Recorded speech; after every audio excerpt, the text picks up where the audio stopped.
Asante Mheshimiwa Mwenyekiti. Bunge hili Mheshimiwa Mwenyekiti, wakati wote linafahamu juu ya juhudi ya Mheshimiwa Rais kuhakikisha kwamba maji yanapatikana kwa wananchi wa Tanzania.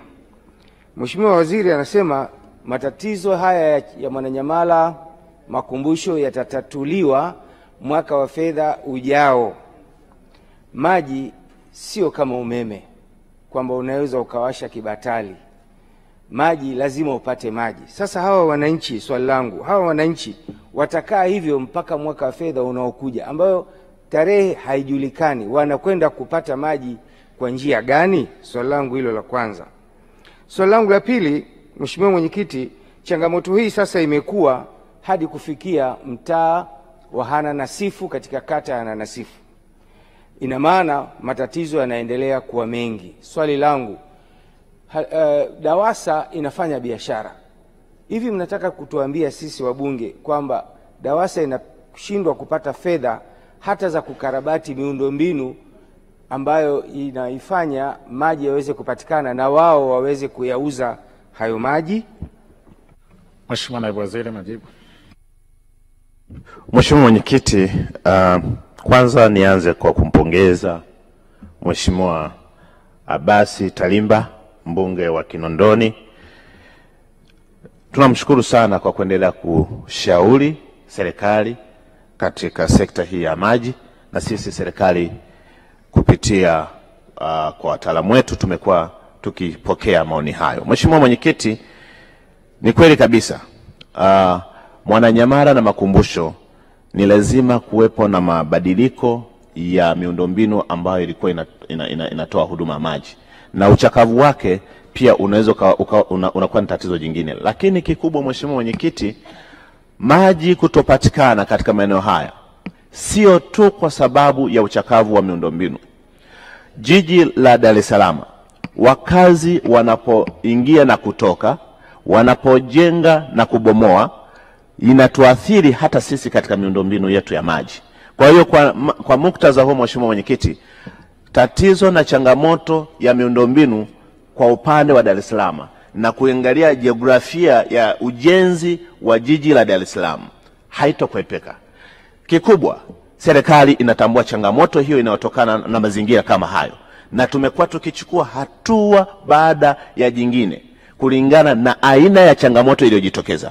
Lengo kubwa la serikali ya Daktari Samia Suluhu Hassan ni kuhakikisha wananchi wake wanapata huduma ya maji safi na salama. Lakini pia Mheshimiwa Mwenyekiti, swala la ujenzi wa miundombinu chakavu au urekebishaji au boreshaji unatokana na bajeti ambayo tunaipitisha hapa bungeni. Kama serikali si vyema sana tukawa tunatoa ahadi za uongo ambazo hazitoweza kwenda kutatua changamoto zaidi ya kuanzisha taharuki.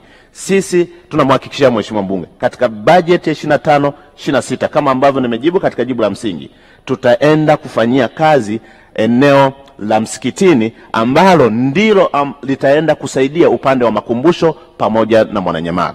Mheshimiwa Mwenyekiti, upande wa DAWASA, Mheshimiwa Mwenyekiti, hata gharama ambazo DAWASA anatoza, ukiangalia production cost ya DAWASA,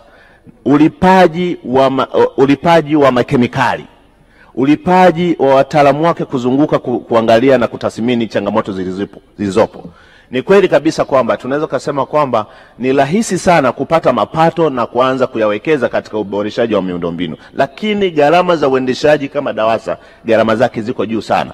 Gharama yake haijapitiwa takriban miaka 6, ambapo hapa katikati kumekuwepo na mabadiliko ya dola, na haya makemikali tunayapata kutoka nje ya nchi, vipuli tunavipata kutoka nje ya nchi ambapo kuna mabadiliko, lakini gharama ya DAWASA bado imebaki ile kiasi kwamba ni mzigo mkubwa sana kwa DAWASA. Ni lazima tuseme ukweli Mheshimiwa Mwenyekiti, inapofikia kusema ukweli lazima tuone namna gani ya kuisaidia DAWASA, na kupitia bajeti hii ambayo tumeipata naamini kabisa kwamba tutaweza kwenda kutatua baadhi ya changamoto, lakini pia kupitia kanuni ambazo zinaongoza mfuko wa taifa wa maji, ambapo sasa 29% inaenda kusaidia kusubsidize zile mamlaka zetu pale ambapo hawana uwezo wa kufanya jambo, kupitia mfuko wa maji, yale makusanyo yake yataenda kusaidia kusubsidize. Lengo ni kwamba mamlaka hizi zisije zikakumbana na tatizo la kutotoa kabisa huduma maji safi na salama. Mheshimiwa Mwenyekiti,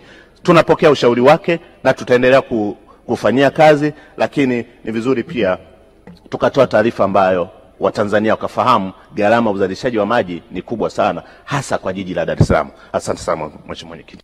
Mheshimiwa Boniface. Mkuu wa chuo cha Kilimanjaro Institute of Technology and Management kilichopo Mwenge jijini Dar es Salaam chenye ithibati na usajili wa NACTVET number REG/ANE/029 anapenda kuwatangazia nafasi za masomo kwa ngazi ya diploma na certificate kwa muhula wa masomo utakaoanza Oktoba 2025 katika kozi za IT, Hotel and Tourism Management, Front Office, Business Administration, Accountancy, Procurement and Supply. Chuo kimebobea katika ufundishaji kwa njia ya vitendo na kimeweza kutoa wanafunzi wenye weledi. Wengi wameajiriwa ama kujiajiri, na kwa wale ambao wameamua kuendelea na degree wameweza kujiunga na vyuo vikuu bora hapa nchini na nje ya nchi. Pia kuna kozi fupi za computer application, graphic and design, video production pamoja na CCTV camera. Kwa maelezo zaidi piga simu namba 0717816034 au 0754864361. KITM, elimu na ujuzi kwa uchumi imara.